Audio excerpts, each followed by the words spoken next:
Hello friends, my name is JJ, and I'm a guy who is very interested in the different ways that we construct cultural identities for ourselves. Within American culture, which of course includes Canadians like me, it definitely seems like one of the trendiest ways to identify yourself these days is through your generation. In fact, I dare say that it is getting to the point where knowing the name and supposed cultural characteristics of your generation is fast becoming a baseline expectation of cultural literacy, akin to being able to recognize car logos or know what movie Chewie comes from. Basically, there are supposedly 5 big generational categories made out of 5 big clumps of birth years, and everyone on this continent fits into one of them. The 1 foot in the grave silent generation, the boomers, the Gen Xers, the millennials, and the zoomers. But at the same time, as is so often the case with these sorts of things, there has also been growing pushback against our culture's increasing fetishization of these 5 tribes. Critics say that far from being any sort of useful sorting mechanism, these things are just completely contrived categories of fake identity that serve no useful purpose. Some even go so far as to compare them to everybody's favorite whipping boy of false consciousness, astrology. My own take is somewhere in the middle, and I guess not terribly different from what moderate astrology apologists tend to say, which is that even if the 5 American generational categories are somewhat arbitrary and overbroad, they can still provide a helpful starting point for more sophisticated forms of social analysis. I mean, I definitely think that having some sense of your own generational identity, even if it's not hyper-precise, can be very useful for understanding where you fit in your civilization's larger story. In fact, as much as we like to scorn the 5 generations as some cheesy modern American thing, when you look around the world, you'll usually find that this idea of sorting people into generations is actually pretty common across a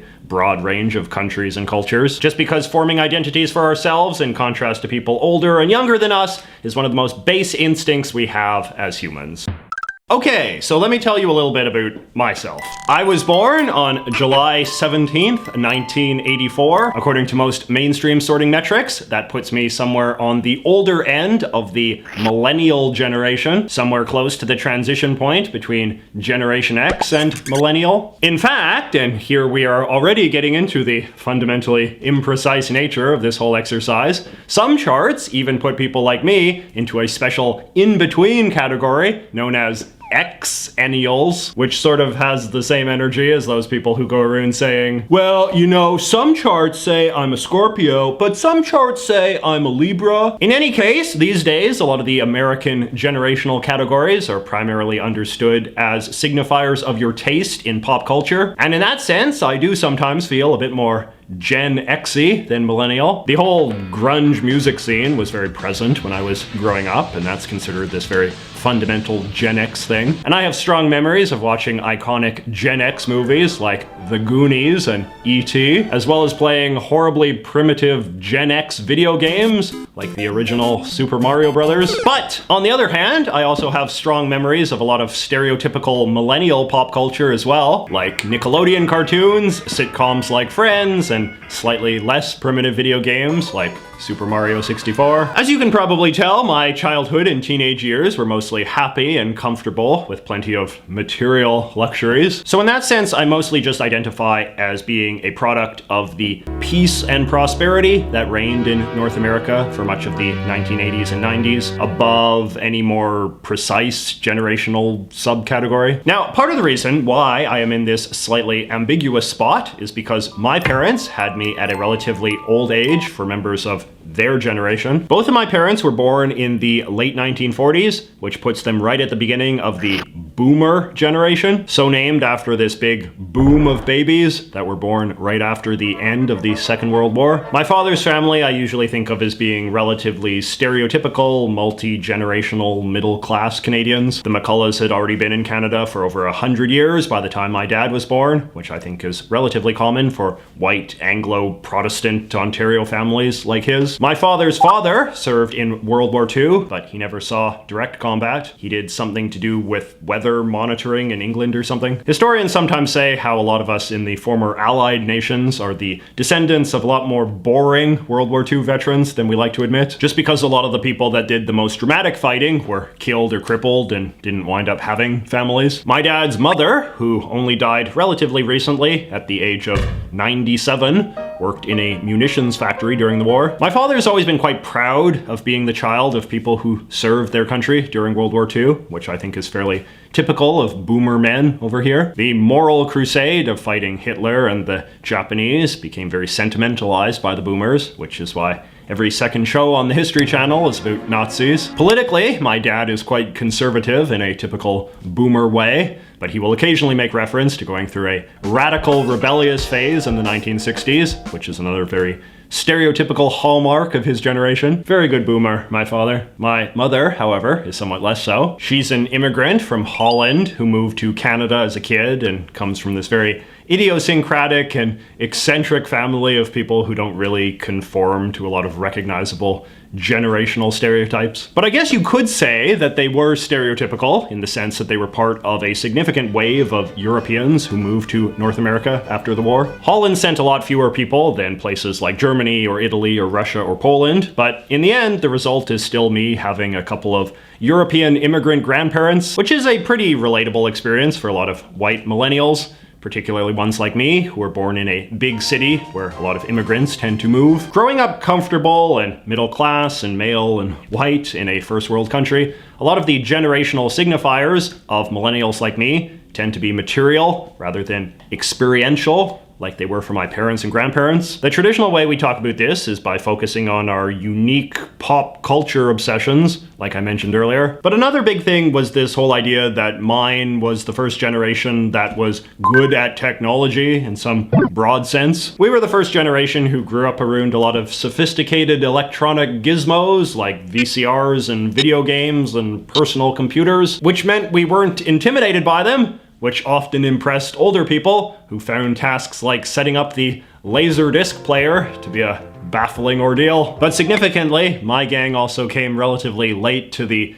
internet, which was still in its early stages when I was finishing high school. When I think of the generation younger than me, the so-called Zoomers, I often think of familiarity with internet culture as being one of the big dividing lines between us. We millennials are often too proud to admit this, but I think that a lot of what is going on online these days is kind of weird and scary to us. A while ago, I was at a talk by noted 43-year-old YouTube star John Green, and someone asked him why he wasn't on TikTok, and he was like, "It's not for me," which struck me as a very relatable exennial thing to say. All right, so that's my generational story, which reflects a pretty American understanding of the idea. But like I said, sorting people into generations and making certain sweeping assumptions about their shared cultural experiences is also something that all countries and cultures do to some degree or another, even if the precise generational categories and their supposed cultural characteristics might vary quite a bit. So the idea of a post-war baby boom is pretty common all over the world,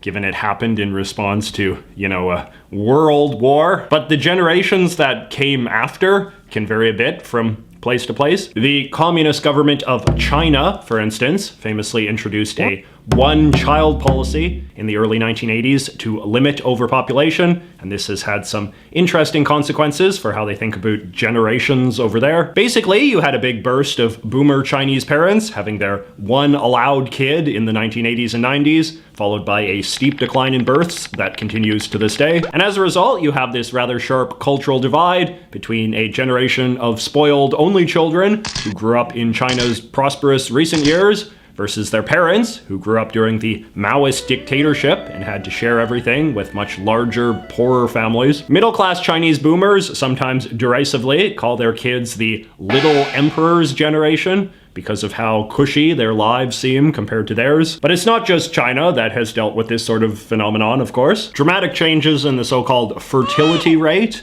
or the number of children the average woman has in any given society is often one of the sharpest things dividing one generation from another all over the world. If you are a younger person from a traditionally Catholic country like Mexico or Ireland or even Quebec here in Canada, you are probably very familiar with the experience of your parents or grandparents having a ton of brothers and sisters compared to you. Countries that have undergone a lot of economic growth in a short period of time, like Indonesia or India, have extremely sharp differences in family sizes between the generations too. A boomer Indian is very likely to have around 5 or 6 brothers or sisters, compared to a zoomer Indian who will probably only have 1 or 2. The reasons why families in much of the world have been getting smaller and smaller over time is, of course, this big complicated topic involving things like declines in religiosity or fewer people being farmers and stuff like that. But one cultural consequence I've always been sort of fascinated by is the idea of family drama being much less of a thing for the youngs these days. I'd be curious if this rings true for you,